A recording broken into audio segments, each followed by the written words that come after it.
Okay, this is New Sense you're watching. I'm Pratibha Raman, and we are here with the Startist Show. And I have with me an artist, person who practices yoga, and you can't help but fall in love with her graceful moves, and that is Sneha Bhagwat here for us. Thank you so much, Sneha, for joining us today. Thank you so much for having me here, Pratibha. Right. So, Sneha, about your journey. I mean, both of us go back a long way, yes, and we hail from the same college even. But then, from that to managing, your love and passion for dance, how has the journey been? So, yes, I think starting from the college days, dance has always been a part of our lives, school as well, of course. So, I think, but back then from college, academics was always the priority. So, I finished law 5 years and then I joined my dad in practice and always loved my job as well. Did a good 5 years of law practice starting from 2010 to 15 or almost 16, I should say. But I don't think dance ever got delinked during this journey of profession being the priority and time consuming. I guess it was always there to keep me happy more than anything else.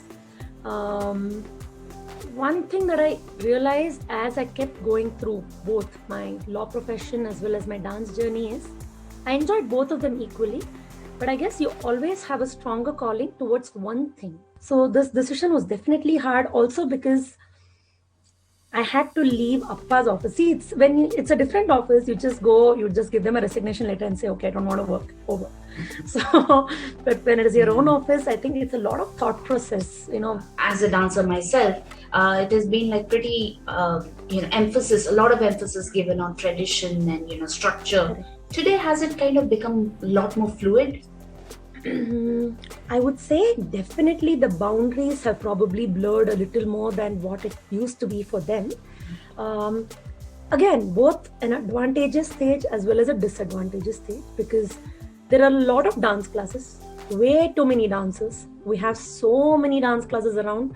So, probably, unless the parents are aware of where the kids should go to, you're not sure if you're under the right hands. But at the same time, when it comes to a lot of youngsters, what I have noticed among our own colleagues is there's a lot of give and take, number one. We go watch each other's shows, we learn from each other. And again, I think social media has made it easy for all of us. We are so aware of each other's activities. We collaborate and come up with new things. I think it's more to do with understanding and awareness of interdisciplinary training, which probably we are fortunate enough to be exposed to, unlike our previous generation people.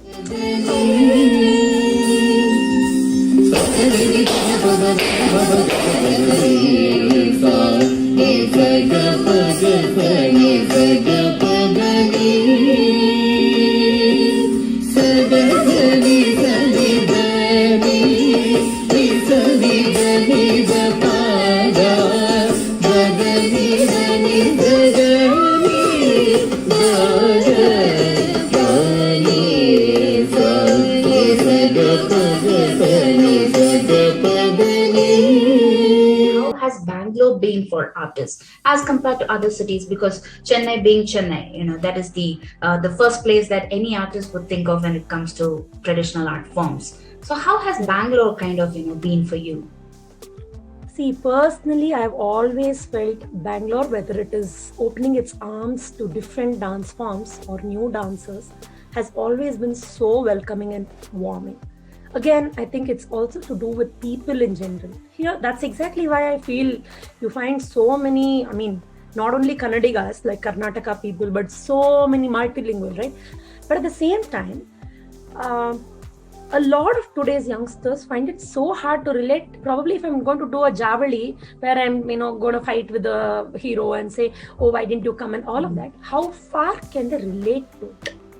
a lot of youngsters, I feel, disconnect at a point because I feel they find it hard to relate to the art. As much as the fact that I'm saying it's important to relate to the present day situations and pick things and try, it is equally important to retain what we have got. But COVID, the pandemic, must have been one major challenge that was absolutely unexpected. Totally. This is, I guess, okay, first thing, you're seeing me in such short hair because of COVID. Thanks to COVID. Last year, anyways, we had enough number of virtual performances, and at some point I said, okay, let me just experiment out with all the things that I wanted to, and that's when I went. Otherwise, we dancers never get to cut our hair this short. That's the whole thing.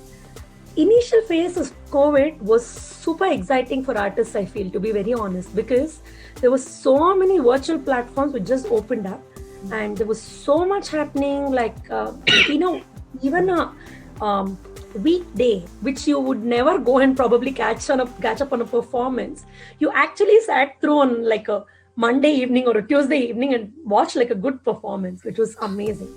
But at the same time, I guess all good things have to come in small measures. Exactly. So I guess after a point, including, we ourselves having to create for online platforms with several challenges of videography to the lighting and all of that, I guess saturation comes in. See, we artists need time to create. So virtual platforms, yes, they might be like instant churning, no doubt.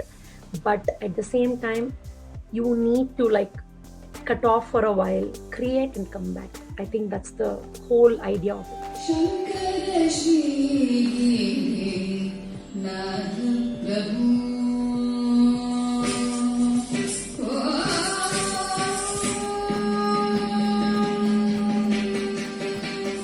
My online platform I used to teach online even before COVID, so that was a good thing. But the online platform picked up like a major, shift through in the online learning. But at the same time, I found it challenging to cater to so many people. The question is, dance is not an easy thing to learn, especially online. If I'm showing you my Natya Ramba, for me to make somebody understand and perform that on this thing, if you're here, I know that I can lift your elbow up, but I can't do that over a digital platform, especially if they're younger.